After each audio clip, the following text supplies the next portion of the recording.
গগনা লগাই ল'লোঁ। এতিয়া মাৰ মেকআপ যিহেতু কৰি আছে মই অকণমান বহি দিছোঁ আৰু ৰেষ্ট।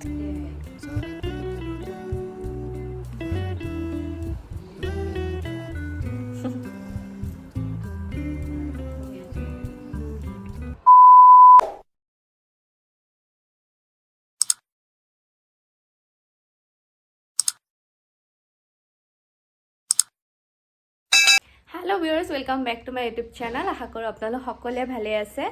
আৰু আজি মই কৰিম এটা বিহু ফটোশ্বুট, যিহেতু বিহু আহি পালেহি। চ' পূৰা ৰেডি আৰু এতিয়া মই মোৰ ঘৰতে হ'ব শ্বুটটো, মানে মেকআপ এইবোৰ চবখিনি মোৰ ঘৰতে হ'ব কৰিব। মেকআপ আৰ্টিষ্ট আহি আছে, ফটোগ্ৰাফাৰো আহিব অকণমান পিছত। চ' বাকী চবখিনি দেখুৱাই গৈ আছোঁ, আপোনালোকে লাষ্টলৈ চাই থাকিব। আৰু মেকআপটো হোৱাৰ পিছত ক'ত ওলাই যাওঁ সেইখিনিও দেখুৱাম। আৰু বিহু শ্বুটটো অকল আজি এটা লুকতে নহয়, 2-3টা লুকৰ হ'ব। চ' আপোনালোকক দেখুৱাম আৰু ময়ো বিৰাট এক্সাইটেড হৈ আছোঁ। আৰু আপোনালোকে যদি ভিডিঅ'টো চাই ভাল পায় দেন মোৰ চেনেলটো আপোনালোকে প্লিজ ছাবস্ক্ৰাইব কৰি যাব।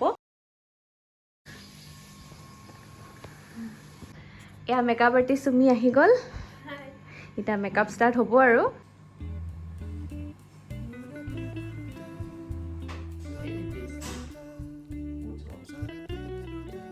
চ' গাইজ, এতিয়া মেকআপ অলমষ্ট ডান। হেয়াৰৰ কাম চলি আছে। এয়া কেনেকুৱা লাগিছে? মজা। জুই এক্সপিৰিয়েঞ্চটো ক'বা আৰু লাষ্টত ন? ঠিক আছে একদম। আৰু ফটোগ্ৰাফাৰ আহি আছে ৰ'ব, ফটোগ্ৰাফাৰ আহিলে আৰু ধামাকা হ'ব ন? একদম জমনি। এয়া এছিষ্টেণ্ট আজিৰ কাৰণে। এয়া হৈছে মেকআপ আৰ্টিষ্টৰ ভাইটি, সৰু ভাইটি। সি আজি আহিছে বায়েকৰ লগত আছিলে কাৰণে, বাট লাষ্ট কৰি আছিল ভিডিঅ'ত উঠিব।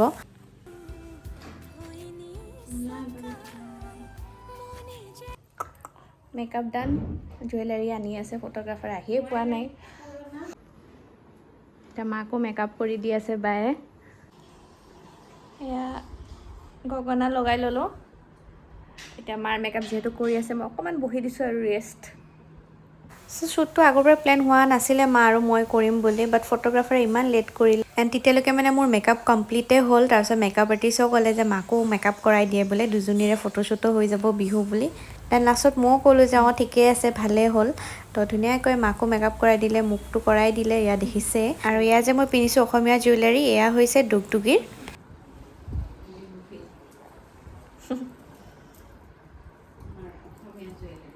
আৰু আপোনালোকে চাগে ন'টিছ কৰিছে মই দুগদুগী এছামিজ গহনাই বেছিকৈ পিন্ধোঁ, কাৰণ ব্ৰাইডেল ফটোশ্বুটেই হওক বা বিহু ফটোশ্বুট বা এনেও তেখেতলোকৰে কালেকশ্যন বেছিকৈ ভাল পাওঁ পিন্ধি, বা ৰেফাৰো কৰোঁ সকলোকে।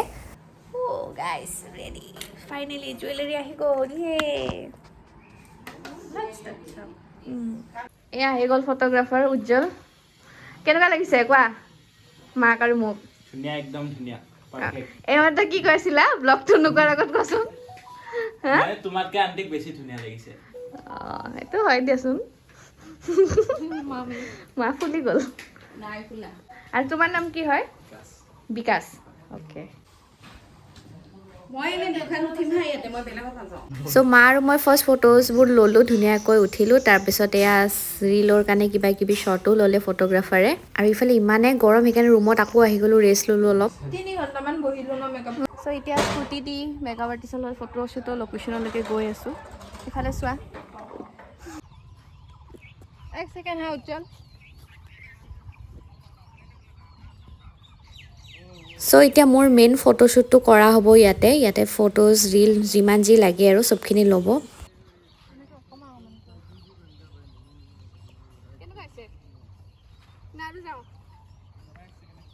চ' ফাৰ্ষ্ট এইটো মই পূৰা প্ৰপাৰ বিহু সাজত কৰিছোঁ। ছেকেণ্ড আৰু এটা লুক আছে, চ' লাষ্টলৈ চাই থাকিব।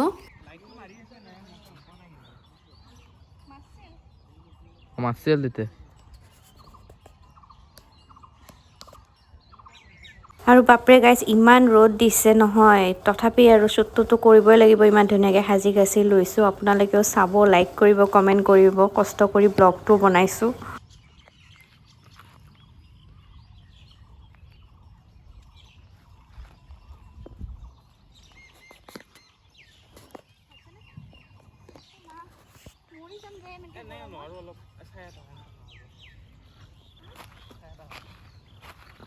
চ' এতিয়া অকণমান ৰ'দটো কমিছে, সেইকাৰণে জল্দি শ্বৰ্ট কেইটামান লৈ লওঁ বুলি ভাবিছোঁ।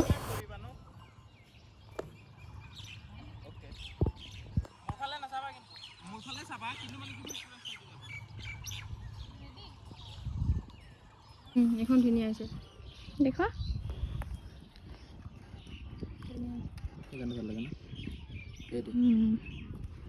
এখন বহুত ধুনীয়া হৈছে এনেকুৱাকৈ ভাল লাগে ন আৰু এই চব মানে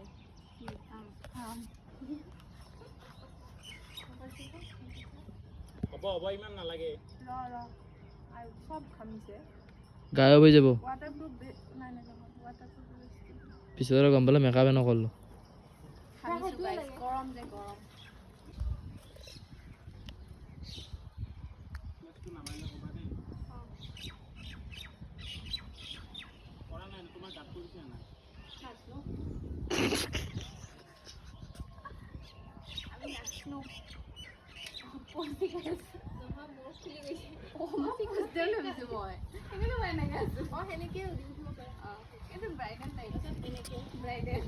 ব্ৰাইডেল হ'লেও মানে কি আৰু অলপমান বিহুৰ আৰু সেই এনেকৈ এইবোৰ দিওঁ নেকি এইবোৰ দিওঁ শুনা মানে বুলি কওঁ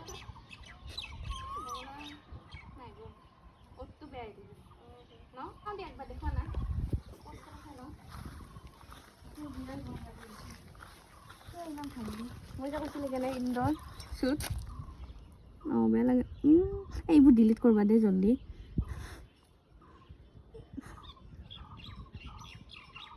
সেইটো ভাল লাগিছে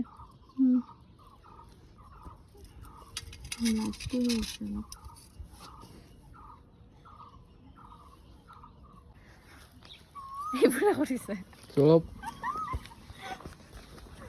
এইটো যে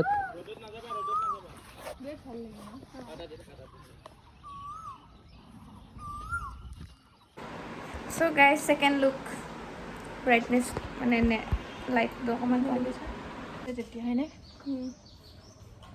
বুটিকৰ পৰা দিছে ক'ৰ বুটি কেজি ক্ৰিয়েশ্যন চ' গাইজ আকৌ আহি গ'লোঁ ছেকেণ্ড লুক ছেকেণ্ড লোকেশ্যন নহয় ছেইম লোকেশ্যন কিবা ক'বা সি লুকাই থাকে সিহঁতে অকণমান ঠাণ্ডা পানী খাই আছে ৰিলটো দেখাওঁ নেকি তোমাক আৰু কথা মই কি আহি গ'লি কিবা এইবাৰ নাজানো আৰু তই মোৰে হবি নহয় এইখিনি জানি হৈছে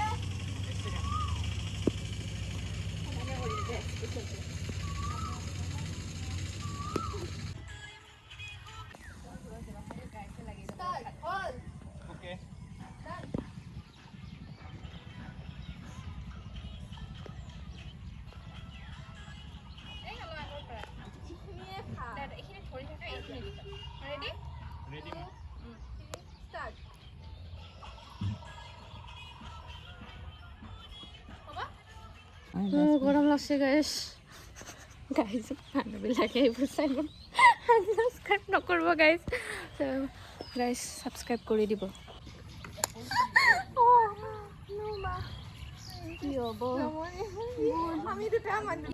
চ' শ্বুট খতম পেকআপ ইফালে বেকআপ আৰ্টিষ্ট ফটোগ্ৰাফাৰে হেৰি কৰি আছে জুৱেলাৰী দুগদুগীৰ পৰা আনিছিলে চ' মিলাই আছে আৰু চবখিনি আছে নে নাই ঠিক ঠাক চ' আজিৰ দিনটো এনেকৈয়ে গ'ল বাকী আপোনালোকে চাই কেনেকুৱা পালে জনাব আকৌ লগ পাওঁ মোৰ নেক্সট ব্লগত till then bye bye and take care